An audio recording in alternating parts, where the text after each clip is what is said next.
Hey guys, EDDBUD here. Today a review of a shoe that some may compare to the Preston North End side of 1888-89 or the famous Arsenal team of 2003-2004. Is this the long distance daily ZoomX shoe we've all been waiting for? Is it a Thierry Henry or a Nicholas Bentner? Today it's my initial review of the Nike ZoomX Invincible Run Flyknit.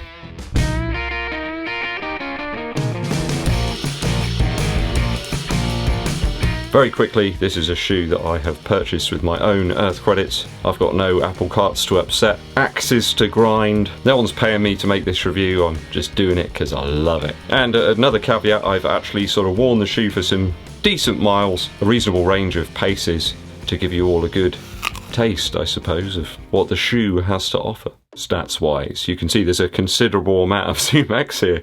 It really is quite daunting. I think this is a variant of ZoomX, I've got to say that straight off the bat. It doesn't feel exactly like typical ZoomX to me. They've certainly put something onto the outside of the foam to try to improve the durability, I think. It feels a little rubberized almost. I can't agree with anybody that says this is just standard ZoomX stuff. I think it's different. I've worn ZoomX shoes for hundreds of miles, so I think I've got a reasonable interpretation of what it is and what it isn't. This certainly feels a little different to me. We have an 8mm drop from heel to toe and a weight of 345 grams in my UK size 11, US size 12, which makes it about 2 grams heavier than the Infinity Run Flyknit 2. Some big dough is required on this one, 159 Earth credits, pounds. So comes in same retail price as something like the Saucony Endorphin Speed or even the Adizero Adios Pro from Adidas. Quick smell test. This is after 10 miles, so it smells a bit like white chocolate cookies. Maybe I'll drop one in there. If you're new here and you haven't done so already, and you particularly like running shoes, then please do hit that subscribe button and click the bell below for notifications of when I launch those new videos. And it does help the channel out a huge amount if you give this video a thumbs up like. Upper first. So we've got a real mishmash here. This is a weird shoe in terms of the upper. I mean, if you look at this shoe compared to the Pegasus 37, it looks like they've been made by two entirely different companies. There's a mishmash of mesh, this Flyknit here, this plastic. It reminds me a little bit of the moment when Del Boy looks inside the turkey on that Christmas special of Only Fools and Horses. There's all sorts of stuff in here. There's a lot of padding here as well around the heel collar. It makes the Infinity Run Flyknit 2 look almost minimal in comparison. Not really sure what to make of this approach from Nike. You've got this humongous mammoth-like upper in the Invincible Run, and then you look at something like the Pegasus 37 where they've removed almost all the padding on the tongue. It's very odd. We got two ends of the stick there. It's really strange. Clearly there's two very different design ethoses going on here. The bulbous nature of the shoe continues, with the supplied laces being amongst some of the widest that I've ever seen. I mean, not quite as wide as something you'd find in Run DMC's Adidas shoes, perhaps, of the 80s, but they're very wide. And I've got to say, they're not long enough. You can't use a runner's knot on this shoe. The laces just simply aren't long enough to tie a double knot. So, yeah. Typical reinforced eyelets along both sides of the shoe, and then you've got this Nike swoosh which almost acts as another measure to give the upper a bit of structure, which it really doesn't need. It's got a lot of structure. That plastic piece on the back of the shoe heel clip isn't as long as the one that you will find on the Infinity Run Flyknit 2, and it does loop up underneath the upper material as well, so it provides even more structure here in the heel, which you may like or you may find completely irrelevant and useless. It is a strange feel to this shoe. I'm not sure I like the upper. It feels quite coarse, a little bit like a bag that you might put grain inside. On foot, the shoe feels vastly different to any other Nike shoe I've tried out of recent time. Even the Infinity Run, it's certainly nothing like the Vaporfly series or the Turbo. Don't expect that. It's certainly got a feel to its own, I'd guess a little closer to perhaps a Hoka shoe. I'm not entirely sure in terms of the upper what this offers over the Infinity Run. I'm very confused about what this shoe is, or at least what Nike want us to think it is. Maybe it's actually closer to something like the Triumph 17 or the 18 from Saucony. It's certainly not typical of a Nike shoe by any stretch. Is this a new direction? I don't know. In fact, I think there's actually less cushion and padding in the Air Max 3 Retros I'm wearing right now. One big caveat here to this big shoe is that on my initial run of 10 miles or 16.1 kilometers, the shoe got absolutely saturated and it was an absolute brick. So I weighed it when I got back and it weighed in around about 420 grams. It was saturated, the heel collar, the tongue, and it's taken a good 16 or so hours for it to dry out to get anywhere near back to its original weight. So if you're running in very wet or sort of humid conditions, I suppose, be aware of that. Decent toe box room here, and the shoe is perhaps a little wider in terms of the toe box width than a lot of other Nike shoes, but I can't really say that this shoe's any better in terms of fit and feel with the upper in comparison to the Infinity Run. In fact, I think that the upper's perhaps a little better on that shoe. So, as such, after my initial run, I'm going to give the Invincible Run from Nike a 1.8 out of 3 for upper.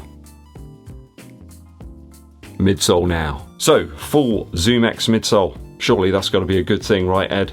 Well, after about 3 miles, I almost gave up my run. And that never happens. The arch in my right foot was causing me some real grief. It just felt like my foot was kind of falling into the foam and just had nowhere to go. Sort of round about this area here. There's no arch support in the shoe whatsoever. I was running at a steady pace, mid-foot strike, and it just feels like the shoe, in terms of the way it's constructed, wants you to run, you know, back here and use some of this foam. But when you do that, I just felt unstable. I just felt like my foot, I was fighting basically against the shoe is what I was doing. It's kind of like when you get a guitar you don't get on with, you sort of fight against it a little bit. It felt like that, and it felt like I was putting in more effort to run in the shoe than I should have been. I wasn't concentrating on what I was doing, the pace or anything like that. I was just trying to run comfortably in the shoe. My right arch just really aching. Around about that 3-4 mile mark, it's like it's disappearing into a vortex of cushiony pillow that just never ends, like a foot strike nightmare that you can't ever get out of. And it's made even worse by the fact that it was absolutely chucking it down with rain, and the cold drops were like 2 HB pencils kind of falling on you. Things did improve a little bit by mile 4. That was round about where there's a bit of a hill climb, and it felt much better up on my toes, up on my midfoot. If you fall into the back of here, it just felt like all of my weight was going back into the rear of the shoe. It did come back a little bit while I was going on some downhills around about mile 6. That leads me to believe that the seeming intended use of the shoe, which is sort of daily miles, maybe long runs, where it wants you to run in the back of the shoe and use all that foam, was kind of what was causing the problem. And I wanted to run in a different way than the shoe intended, certainly at those more steady paces. Things changed quite drastically once I picked up the pace. So from those steady paces of around about 7 minutes 45 seconds per mile, which is about 4 minutes 49 per kilometre, I went up through the gears up to something slightly faster, around about 7 minutes 10 seconds per mile, which is about 4 minutes 27 seconds per kilometre. That feeling just totally disappeared. It felt much better in this shoe to run faster. I think if you've got relatively high arches, you might want to steer clear of this shoe. I've never felt that type of pain in my foot in any of the shoes that I've worn so far. Now, a lot of people found in the Infinity Run that the arch was too high. I find that shoe perfect. I don't think I've got particularly high arches. I think my foot shape is relatively normal. I can't say I've ever felt the arch in the Infinity Run, but I certainly don't feel anything in this one. Also, I never have complained about the arch in the Vaporfly 4%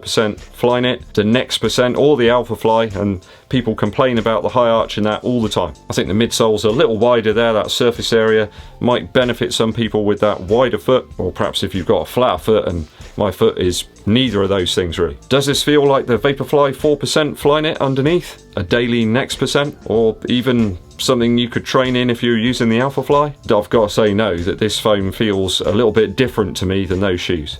There's a more brittle sort of nature to those. This one feels like there's something else there. There's something a little more rubberized and reboundy to it. Doesn't feel the same. There's some ZoomX in there. You've also got the feeling of Flight Foam Blast too, which I used in that Nova Blast from Asics. You've got that slippery sort of coating on the outside, which Feels a little like Fuel Cell, and there's some of that Puma Nitro-y feeling about it all too. But for me, this certainly felt a little bit more like the Fuel Cell foam rather than ZoomX. You can shoot me down in flames for all of these opinions. I've worn a lot of ZoomX shoes.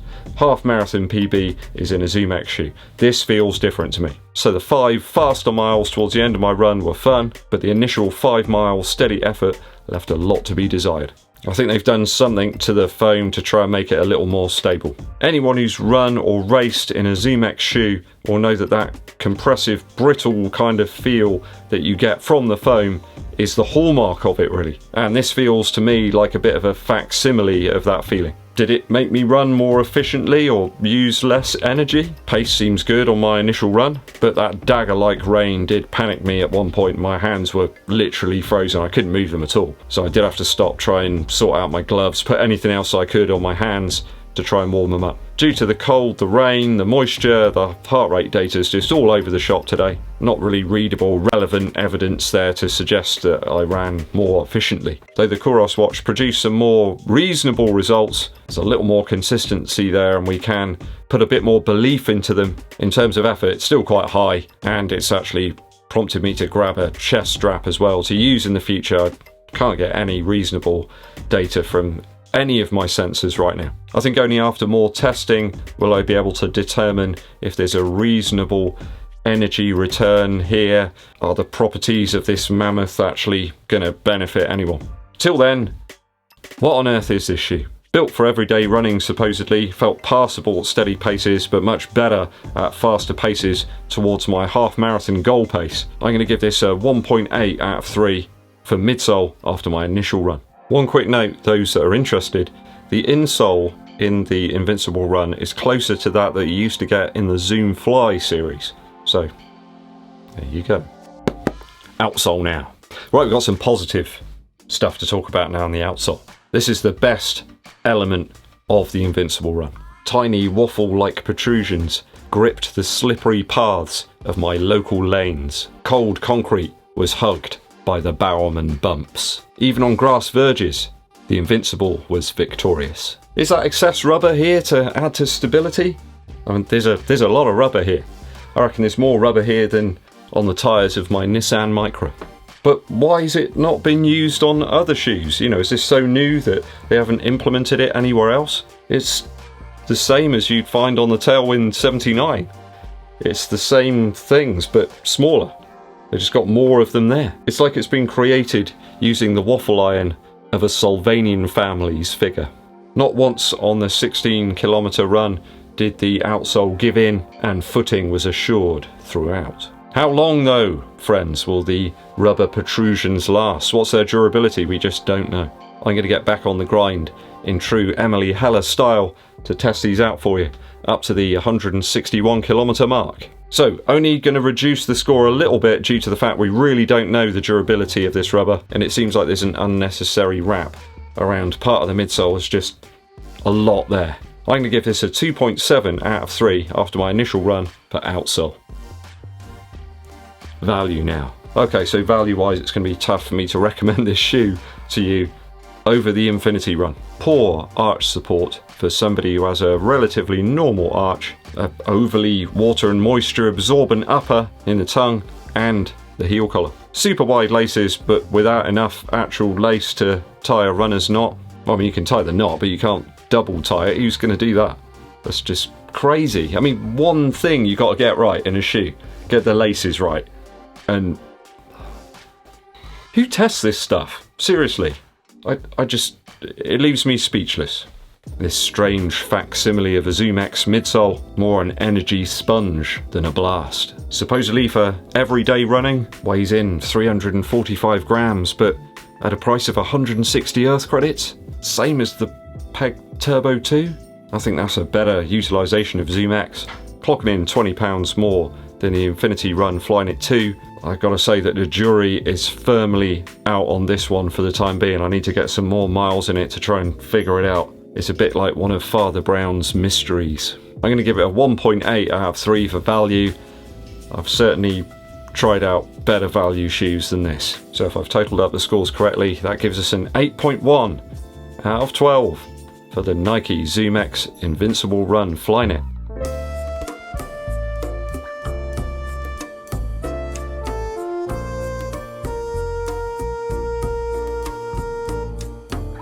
Have you tried this shoe out?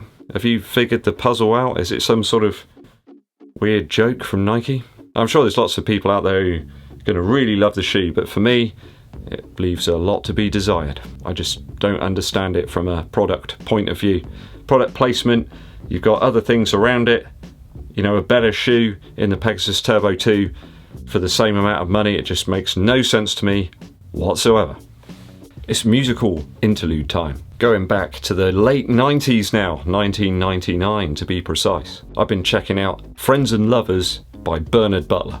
I really love Bernard Butler's solo material, just so varied and always beautifully produced. Bernard's an exceptional guitar player. In fact, one of my guitar heroes, really. I think that's why I love Gibson semi-acoustic guitars so much. It kicks off in fantastic style with Friends and Lovers, which is a raucous sort of rocking tune.